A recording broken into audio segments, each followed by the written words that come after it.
उत्तराखंड में अभी अभी निपटे निकाय चुनाव में क्या आरक्षण से छेड़छाड़ हुई है। मामला है ऋषिकेश के मेयर चुनाव से जुड़ा हुआ और जो मौजूदा मेयर है शंभू पासवान, क्या उन्होंने गलत तरीके से जाति प्रमाण पत्र लिया और उसके आधार पर चुनाव लड़ा है। ये मामला अब तूल पकड़ता जा रहा है। एक याचिका जो कि मेयर के प्रत्याशी दिनेश चंद मास्टर जी, जिनके द्वारा नैनीताल हाईकोर्ट में एक याचिका दायर की गई, कोर्ट ने देहरादून के डीएम को आदेश दिए कि आप स्क्रीनिंग करवाइए, जांच कीजिए कि जो मौजूदा मेयर हैं, जो चुनाव जीतकर आए हैं शंभू पासवान, उनका जाति प्रमाण पत्र ठीक है और वो उत्तराखंड में चुनाव लड़ने के अधिकारी थे। क्या ऐसा है, इसकी जांच की जाए। और उसके बाद ये मामला अब ऐसा स्थिति पर पहुंचने जा रहा है कि ये भी हो सकता है कि अगर कहीं कुछ खामी पकड़ी गई तो शंभू पासवान की क्या कुर्सी जाने वाली है। आज मेरे साथ सुरेश सिंह मौजूद है, जो इस वक्त इस पूरी कागजी कार्रवाई को देख रहे हैं। जो याचिका दिनेश चंद मास्टर ने नैनीताल हाईकोर्ट में दायर की गई है, उसके इतर जिलाधिकारी के सामने शंभू पासवान के जाति प्रमाण पत्र से जुड़े हुए जो भी साक्ष्य तथ्य इनके पास थे, इन्होंने रखे हैं स्क्रीनिंग कमेटी के सामने। अब डीएम को एक रिपोर्ट बनाकर नैनीताल हाईकोर्ट को देनी है कि शंभू पासवान का जाति प्रमाण पत्र उत्तराखंड में एलिजिबल था या नहीं, या उन्होंने गलत चुनाव लड़ा था। सुरेश भाई, सबसे पहले तो ये बताइए हमारे दर्शकों को, शंभू पासवान ने ऋषिकेश में आरक्षित सीट पर चुनाव लड़ा, निर्वाचन आयोग में अपने दस्तावेज पेश किए, निर्वाचन आयोग ने मुहर लगा दी, हरी झंडी दे दी, उसके बावजूद उन्होंने चुनाव लड़ा है। तो कहीं कोई दिक्कत किसी को नहीं थी, चुनाव लड़कर शपथ हो गई, वो मेयर बन गए। अब ये मामला उठ रहा है, ये कैसे उठा है? देखिए, ये मामला डे फर्स्ट से ही उठा था, जब कहा गया कि एक उत्तराखंड में बिहारी मूल के व्यक्ति को मेयर का टिकट दे दिया गया भारतीय जनता पार्टी द्वारा। उनके दो मंत्री इसमें बड़े जी जान लगाए हुए बैठे थे। एक मंत्री जी ने तो खुद को बिहारी ही बता दिया जिताने के लिए, शंभू पासवान को जिताने के लिए। तो ये मामला डे फर्स्ट से ही तूल पकड़ता जा रहा था और हम लोगों के संज्ञान में मामला डे फर्स्ट से ही है। हमने इनमें तमाम दस्तावेज हमने खंगाले और दस्तावेज हमारे अपने दस्तावेज नहीं हैं, वो भारत सरकार के दस्तावेज हैं। वो कॉन्स्टिट्यूशनल बेंच के फैसले हैं, जो फैसले और उनके डिसीजन हमने जांच कमेटी के सामने रखे हैं। 9 तारीख को भी रखे हैं और कल भी हमने रखे हैं। और ये मैं नहीं कह रहा हूँ, ये हमारा संविधान कह रहा है 1950 में कि जो कट ऑफ डेट थी कि जो व्यक्ति जहाँ का मूल निवासी है, जहाँ जिस व्यक्ति की पैतृक संपत्ति है, उस व्यक्ति को वहीं से जाति प्रमाण पत्र जारी होगा।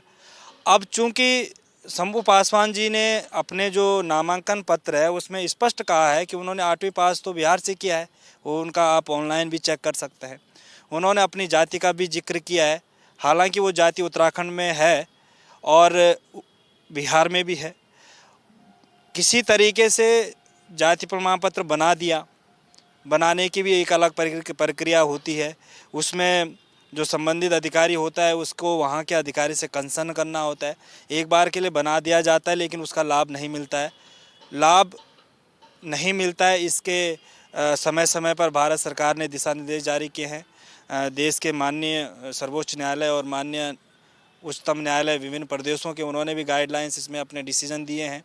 कई मामले हैं जिन मामलों में प्रमुख रूप से एक मामला था मैरी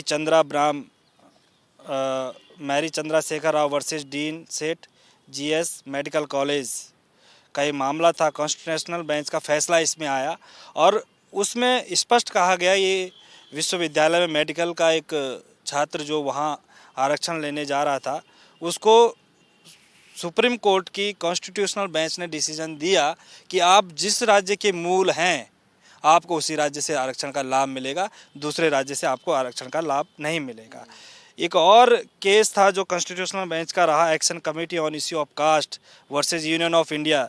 इसमें भी आरक्षण का लाभ स्पष्ट कहा गया बेंच द्वारा, कॉन्स्टिट्यूशनल बेंच द्वारा, कि आरक्षण का लाभ जो 1950 में अनुच्छेद 341 और 342 में जो अधिसूचना, यानी कि महामहिम राष्ट्रपति द्वारा जो अधिसूचना जारी हुई 1950 में कास्ट की, वो उसका लाभ जिस स्टेट में आपकी पैतृक संपत्ति वहीं से मिलेगा। अच्छा ठीक है, ये मामले मेरा एक सवाल है, क्योंकि बहुत सारे लोग शंभू पासवान के मामले में आप जानना चाहते हैं कि असल में हुआ क्या है। तो मेरे जो सवाल हैं मैं आपके सामने रख रहा हूँ, आपको उनके उत्तर देने। अनुच्छेद 341 की जो बात आप कर रहे हैं, अनुच्छेद 341 ये कहता है कि एक सूची है जो संसद से, हाँ, अनुसूचित जातियों की। तो ये जो पासवान जाति है, क्या वो सूची उत्तराखंड के अनुसूचित जातियों की सूची में पासवान जाति शामिल है? देखो उन्होंने जो है पासवान तो नहीं लिखा है, उन्होंने दुसाध जाति अपने जाति प्रमाण पत्र में लिखा है। और चूंकि दुसाध यहाँ पर है, दुसाध यहाँ पर है। अब अच्छा, वो नाम लिखते हैं शंभू पासवान, लेकिन जाति दुसाध लिखते हैं। वो जाति कहाँ लिखी है उन्होंने? जाति प्रमाण पत्र में? जाति प्रमाण पत्र में उन्होंने अपनी जाति दुसाध बताई है। दुसाध चूंकि यहाँ पर है, पासवान यहाँ पर नहीं है। पासवान नहीं है, पासवान यहाँ पर नहीं है, दुसाध जाति है यहाँ पर। और दुसाध जाति बिहार में भी हो सकती है, बिहार में भी दुसाध जाति है, कई प्रदेशों बिहार में भी है, यहाँ पर भी है। तो एक हमारा कॉन्स्टिट्यूशनल राइट ये कहता है कि आप जाति प्रमाण तो एक बार के लिए प्राप्त कर भी सकते हैं, क्योंकि जाति प्रमाण पत्र, जाति एक ऐसा शब्द है जिसको बदला नहीं जा सकता। अनुसूचित जाति का व्यक्ति खुद को सामान्य नहीं कह सकता, सामान्य जाति का व्यक्ति अपने आप को अनुसूचित जाति का व्यक्ति नहीं कह सकता। तो एक बार के लिए सर्टिफिकेट इसलिए भी ज़रूरी हो जाता है कि कई जो हमारी सेंट्रल की स्कीम्स हैं, जो हमें जहाँ जाति अपनी दर्शानी होती है, तो हम उसमें एक्चुअल जाति दर्शाते हैं। तो जाति प्रमाण पत्र तो एक बार प्राप्त कर भी लिया जाए, लेकिन उसका लाभ बिल्कुल नहीं दिया जा सकता। ये तमाम हमारे माननीय उच्च न्यायालय और माननीय सर्वोच्च न्यायालय के डिसीजंस हैं। जो डिसीजन हमने जो जजमेंट्स हैं वो सारे हमने जो है जिलाधिकारी महोदय के सम्मुख रखे हैं। और साथ में 9 तारीख को जो कमेटी बैठी थी उन कमेटी के सामने प्रस्तुत किए हैं। उसके अलावा हमने फिर कल भी प्रस्तुत किया, और इसके अतिरिक्त हमने मुख्य सचिव महोदय को भी ये पत्र सौंपा है। ये तमाम डॉक्यूमेंट्स हमने उनको भी सौंपे हैं, मेल किया है, उनको रिसीविंग करा के मैं स्वयं खुद कल आया हूँ। उसके अलावा हमने सचिव कार्मिक और सचिव समाज कल्याण को भी ये पत्र सौंपा है। ये इसमें स्पष्ट रूप से मैं पूरे दावे के साथ कह सकता हूँ कि शंभू पासवान जी की विदाई तय है। अब वो जितनी जल्दी करें, सरकार इसमें अपनी किरकिरी अगर होने से बचाए, तो जिस प्रकार से एक मंत्री जी से इस्तीफा लिया गया, एक प्रकार से अगर लेती है तो अच्छी बात है, नहीं तो इस सुप्रीम कोर्ट और हाई कोर्ट का यही मामला हाई कोर्ट में ही सिमट जाएगा। इतने एविडेंसेस हमने माननीय उच्च न्यायालय में रखने हैं, कुछ हमने रख दिए हैं, कुछ और रख रहे हैं, कुछ स्टडी इसमें चल रही हैं, और तमाम तथ्य हम रखेंगे तो ये ज़्यादा दिन टिकने वाला मामला नहीं है, क्योंकि एविडेंसेस इतने स्ट्रॉन्ग है कि विदाई तय है।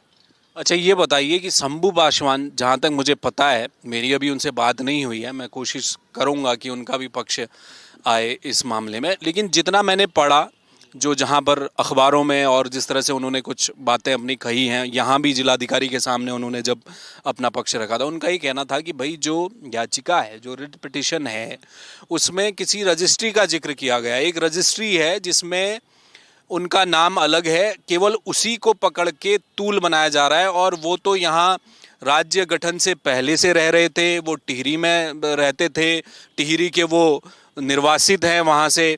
जब टिहरी से लोग बाहर निकले, डैम बना, और उत्तर प्रदेश के टाइम पे वो यहाँ रहा करते थे। उन्होंने तो अपने तर्क दिए हैं कि भैया जो कागज़ है, मेरी जातियाँ केवल एक कागज़ में गलत है और उसी को पकड़ के तूल बनाया जा रहा है। और वो भी रजिस्ट्री जब की जा रही थी तो वहाँ ऑफिस के लोगों ने गलती की है उनके नाम पर, ऐसा कुछ उन्होंने कहा। देखो, प्रश्न कहीं रहने का नहीं है।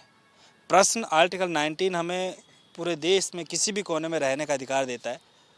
शंभू पासवान जी उत्तर प्रदेश में रहें, उत्तराखंड में रहें, टिहरी में रहें, देश के किसी भी कोने में रहें, वो उनको अधिकार है, वो रह सकते हैं। किंतु मामला आरक्षण के लाभ का है। आरक्षण का लाभ आप नहीं ले सकते और देश के किसी भी कोने में नहीं ले सकते। मैं अनुसूचित जाति का व्यक्ति हूँ, मैं उत्तर प्रदेश में जाके आरक्षण का लाभ नहीं ले सकता, मैं दिल्ली, बिहार, अन्य राज्यों में आरक्षण का लाभ नहीं ले सकता। तो बिहार से आए हुए एक व्यक्ति उत्तराखंड में कैसे आरक्षण का लाभ ले लिया और आज कैसे पद पर पहुंच गए, और यहाँ के अनुसूचित जाति के लोग, जो मूल यहाँ के अनुसूचित जाति हैं, जिनकी यहाँ 10 पीढ़ियाँ यहाँ गुजर गई हैं, उस पद पर एक यहाँ के मूल निवासी को पहुँचना था। लेकिन ये बहुत ही अनफॉर्चुनेट है कि वहाँ एक बिहार से लाए हुए व्यक्ति को गलत तरीके से आरक्षण देकर मेयर की कुर्सी सौंप दी गई और यहाँ के व्यक्ति को दरकिनार किया गया। और इस मामले में मैं निश्चित रूप से सरकार को भी दोषी मानता हूँ, क्योंकि एक सरकार है, सरकार के पास तमाम ब्यूरोक्रेट्स हैं, तमाम सलाहकार हैं, तमाम अधिवक्ता भी होंगे उनके जो इस तरह तरह के मामलों को देखते होंगे, क्या उनसे कंसर्न नहीं किया गया? क्या उनसे अपने हमारे जो अनुसूचित जाति के ब्यूरोक्रेट्स होंगे, क्या उनसे कंसर्न नहीं किया गया कि हम ऐसा करने जा रहे हैं, क्या होगा? क्या जो पार्टी लाइन में खड़े टिकट के लिए लगे हुए थे, क्या उनको अपने राइट्स पता नहीं है? क्या हमारे विधायकों को अपने राइट्स पता नहीं है? पक्ष और विपक्ष के नेताओं को पता नहीं है? 13 विधायक अनुसूचित जाति के जो हमारी विधानसभा में हैं, ये मौन बैठे हुए हैं, चुप्पी साधे हुए हैं। नेता प्रतिपक्ष है, खुद अनुसूचित जाति से ताल्लुकात रखते हैं, चुप बैठे हुए हैं। मंत्री रेखा आर्य जी हैं, आज वो चुप बैठी हुई हैं। उनको क्या करना चाहिए? देखिए, ये मामला बहुत सेंसिटिव है। तमाम जो ये अनुसूचित जाति के रिप्रेजेंटेटिव के तौर पर विधानसभा में पहुंचे हैं, ये अपने हक हकों को लिए अगर कुछ नहीं बोल सकते, पार्टी की सिर्फ चरण वंदना करते रहते हैं, पार्टी की चापलूसी करते रहते हैं, और जब बात अधिकारों की आती है तो चुप्पी साध देते हैं। अभी हालिया प्रकरण में हमने देखा कि राजपुर के विधायक खजानदास जी, जब उनके पार्टी के प्रदेश अध्यक्ष हम लोगों को सड़क छाप कहते हैं, प्रदेश के आंदोलनकारियों को सड़क छाप कहते हैं, तो सबसे पहले उनका स्टेटमेंट आ जाता है माफ़ी मांगने का। लेकिन जब बात अनुसूचित जाति के अधिकारों की आती है तो चुप्पी साधे बैठे हुए। और हो सकता है कि अगर उनको पता भी ना हो इस चीज़ों का, क्योंकि आधे से ऐसे विधायक भी हैं हम लोगों के, हमारे विधानसभा में पहुँचे, जो पढ़ते नहीं हैं, जो जानते नहीं कि हमारे राइट्स क्या है। और आज इतना बड़ा डाका डाला गया अनुसूचित जाति के व्यक्तियों के अधिकारों के ऊपर कि यहाँ का व्यक्ति जो लाइन में लगा होगा पार्टी की टिकट के लिए, उसको उन्होंने किनारे करके बिहार के मूल के व्यक्ति को बना दिया। तो एक सवाल और, मेरा एक सवाल और है। ये कहा जा रहा है, शंभू पासवान के जो समर्थक हैं, जो लोग हैं, उनकी तरफ से जिस तरह से बात आ रही है, वो ये भी कह रहे हैं कि देखिए साहब, एक कागज़ को लेकर पूरा तूल पकड़ा, जैसा आपने जवाब दिया, मैं उनकी बात रख रहा हूँ। दूसरा उनका ये कहना है कि मेयर का चुनाव हुआ और वो चुनाव जीते, जनता ने तो उन्हें वोट किया, पक्ष में उनके ज़्यादा लोग थे, इसलिए वो मेयर का चुनाव जीते हैं, शपथ लेकर मेयर भी बन गए। रमेश जो माफ़ कीजिएगा, दिनेश चंद मास्टर जी जो थे, वो चुनाव लड़े, अच्छा चुनाव लड़े, पूरे राज्य में उसकी चर्चा हो रही थी। ऋषिकेश के चुनाव को लेकर सबकी नज़रें टिकी हुई थी और ये भी कहा जा रहा था कि मास्टर जी तो मास्टर स्ट्रोक लगाएंगे और वो चुनाव सीट जीत जाएंगे, वो नहीं जीत पाए। आप जैसे लोग, तमाम दूसरे जो बेरोज़गार युवा हैं, आप लोग हो जो समय समय पर उत्तराखंड के मुद्दे आप लोग उठाते रहते हैं, आप लोग सब उनके समर्थन में भी थे वहाँ, वो चुनाव हार गए। क्या वो इस चीज़ की खीज़ है? ये मेरा कहना नहीं है, ये उनके लोगों का कहना है कि वो जो हार हो गई उसके बाद चीज़ें लेकर आगे बढ़ रहे हैं। देखिए, लोकतंत्र है, हम लोकतांत्रिक देश में रहते हैं और लोकतांत्रिक देश में चुनाव लड़ना हर व्यक्ति का अपना राइट्स है। चुनाव कोई भी व्यक्ति लड़ सकता है और हर व्यक्ति तो जीत भी नहीं सकता है। जीतना तो एक ही को है। देश में एक ही प्रधानमंत्री हैं, प्रदेश में एक ही मुख्यमंत्री हैं, एक ही पार्षद, एक ही मेयर एक क्षेत्र से बनता है। ऐसा तो है नहीं कि ऋषिकेश से 4 मेयर बन जाएं, उसमें मास्टर जी भी जीत जाएं, शंभू पासवान भी जीत जाएं, दूसरे भी। वो कोई खींच नहीं है, कोई टीस नहीं है। चुनाव अपना तरीका है चुनाव लड़ने का, हार जीत लगी रहती है राजनीतिक लोगों, और हमारा मकसद राजनीति तो है नहीं। देखो, हम तो स्पष्ट रूप से ये कह रहे हैं कि जो चीज़ गलत हुई है वो गलत है। चाहे वो आज शंभू पासवान जी से हमारी कोई व्यक्तिगत दुश्मनी है क्या? शंभू पासवान जी से हमारी कोई दुश्मनी नहीं है। शंभू पासवान जी जहाँ के भी हैं, अनुसूचित जाति के व्यक्ति हैं, हम उनका पूरा सम्मान करते हैं। लेकिन आरक्षण यहाँ के मूल निवासी का अपना अधिकार है। आरक्षण कोई सा भी हो, अनुसूचित जाति का व्यक्ति का हो, अनुसूचित जनजाति के व्यक्ति का हो, अन्य पिछड़ा वर्ग के व्यक्ति का हो, क्षैतिज आरक्षण की बात हो, कोई भी आरक्षण की जहाँ बात होती है वहाँ पर पहला अधिकार उस प्रदेश का है। ये मैं नहीं कह रहा हूँ, ये हमारा संविधान कहता है। तमाम भारत सरकार के अनेकों जियोज़ हैं, जिन जियोज़ जो जियोज़ हमने तथ्य के रूप में जिलाधिकारी महोदय के सामने भी रखा है। एक जियो 1985 का है जो action committee on issue of caste versus Union of India and others में जो है संवैधानिक पीठ का जजमेंट है। ये संवैधानिक पीठ का जजमेंट, आप समझ सकते हैं कितना महत्वपूर्ण जजमेंट है। उन्होंने स्पष्ट कहा कि अनुसूचित जाति और अनुसूचित जनजाति का कोई भी व्यक्ति अनुसूचित जाति जनजाति से संबंधित आरक्षण का लाभ अपने मूल राज्य से ही ले सकता है, माइग्रेट किए गए राज्य से नहीं ले सकता है। यही जियो 2018 में भी 2018 का भी है, 1985 का मैंने दिखाया, 2018 में भी जो है ministry of social justice and empowerment, department of social justice and empowerment, schedule caste division के पत्र संख्या 22 फरवरी 2018 का ये जियो है। इसमें भी जो है पूरे प्रदेश के मुख्य सचिवों और तमाम लोगों को ये जानकारी दी गई कि भाई जो इंटर स्टेट एमिग्रेशन होने पर अनुसूचित जनजाति जाति का लाभ कोई भी व्यक्ति अपने मूल राज्य से ले सकता है, ना कि माइग्रेट राज्य से। 2018 का जियो है, इस पर कह रहा है। इसमें 1984 का जियो है जो स्पष्ट कह रहा है कि ये सारे जियोज हैं, जो तमाम ये जियोज जो कह रहे हैं, ये 1985 का जियो है जो कह रहा है कि it is also clarified that schedule caste schedule tribe person who has migrate from the state of origin to some other state for the purpose of seeking education, employment etcetera will be deemed to be a scheduled caste scheduled tribe of the state of his origin and will be entitled to derive benefits from the state of origin and not from the state to which he has migrate। यानी कि कहीं नहीं ले सकते हैं। उसी प्रकार का 1977 का जियो कह रहा है, 1977 का जियो ये कह रहा है, ये तमाम 1975 का जियो है, ये तमाम 1997 का जियो है, ये तमाम भारत सरकार के जियो है। और विभिन्न केसेस में अभी हाल ही का एक केसेस, मैं उत्तराखंड के केसेस की भी बात करूं, जो एक रंजना कुमारी वर्सेज स्टेट ऑफ उत्तराखंड का केस है। ये जो नौकरी वाला जो मसला आया था वही है। ये पंजाब की रहने वाली थी एक्चुअली रंजना कुमारी, और ये वाल्मीकि समाज की महिला थी और अनुसूचित जाति से ताल्लुकात रखती थी। इन्होंने उत्तराखंड में शादी करी और यहाँ पर लाभ लेना चाहा। तो इसमें सुप्रीम कोर्ट के सर्वोच्च न्यायालय की 3 जजों की बेंच का फैसला है ये कि आप अनुसूचित जाति का लाभ उत्तराखंड में नहीं ले सकती हैं। तो कैसे शंभू पासवान या कोई अन्य व्यक्ति इस पे तो साबित नहीं हुआ है ना अभी शंभू पासवान हमारे उत्तराखंड के मूल निवासी हैं या नहीं है, ये भी तो साबित होना है पहले। क्यों नहीं, स्पष्ट है, कह तो रहे हो कि वो 2000 उन्होंने 8वीं बिहार से की है। जब 8वीं वो बिहार से कहे गए, वो तो कह सकते हैं मैं पढ़ने गया था। स्पष्ट रूप से उन्होंने ये भी कह दिया कि उन्होंने 1985 और 84 से यहाँ ज़मीनें जो उनके डॉक्यूमेंट्स के कागज़ है। और जब हमने खंगालना चाहिए, इस रिसर्च स्टडी जो चल रही है हमारी, ये डे फर्स्ट से चल रही है, और उनका यहाँ पर कोई ऐसा पैतृक संपत्ति 1950 की तो नहीं है। 1950 की बात की हो सकती है, 60 की हो सकती है, 65 की हो सकती है, 75 की हो सकती है, लेकिन जो हमारी कट ऑफ डेट है वो 1950 है। और 1950 में अभी तक कोई ऐसी छेड़छाड़ नहीं हुई है कि उसकी कट ऑफ को हमने 70 कर दिया हो, 85 कर दिया हो, या उत्तराखंड बनने पे 2000 कर दिया हो। ऐसा कोई नहीं इशू नहीं है। तो इसलिए स्पष्ट है कि शंभू पासवान जी की जो डॉक्यूमेंट्स है वो पैतृक संपत्ति उनकी नहीं है। इसी प्रकार की तमाम जो हमने संवैधानिक पीठ के फैसले जो है जांच कमेटी के सामने रख दिए हैं। अब देखना ये होगा कि जांच कमेटी किस स्तर से कार्रवाई करती है। और एक जियो और भी है जो शुरुआत का है। तो क्या इसमें कोर्ट में भी ये चीज़ रखने वाले हैं? निश्चित रूप से कोर्ट में फैसला चल रहा है। कोर्ट के आदेश पर ही जांच कमेटी गठित हुई है, और जांच कमेटी के सामने भी डॉक्यूमेंट्स हमने तमाम तथ्य पूरे बिल्कुल पूरी फाइल बना के विद शपथ पत्र हमने दे दिया है। और यही जो तथ्य हमारे माननीय उच्च न्यायालय में जो हमारे विद्वान अधिवक्ता हैं उनको भी प्रोवाइड करेंगे, और पूरे इस लड़ाई को मजबूती के साथ लड़ेंगे, क्योंकि ये हमारे प्रदेश का इशू है और अपना बहुत संवेदनशील इशू है। और मैं खुद भी इस जाति से ताल्लुकात रखता हूँ, तो ये मामला इसलिए भी और महत्वपूर्ण हो जाता है।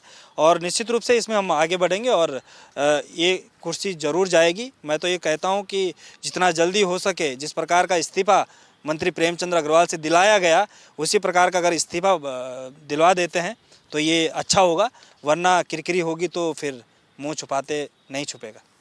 बहुत शुक्रिया, धन्यवाद।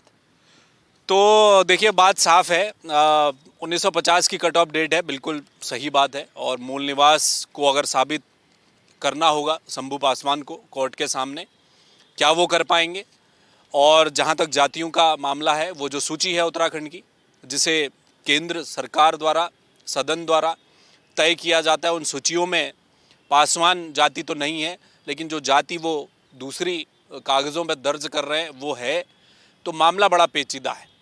और इस पूरे मामले में नैनीताल हाईकोर्ट के सामने जब जिलाधिकारी की रिपोर्ट जाएगी तो कोर्ट उसमें क्या कुछ फैसला करती है उस पर रहेगी नज़र। कैमरामैन मयूर उपाध्याय के साथ हेमंत, जय भारत टीवी। आप देख रहे हैं जय भारत टीवी।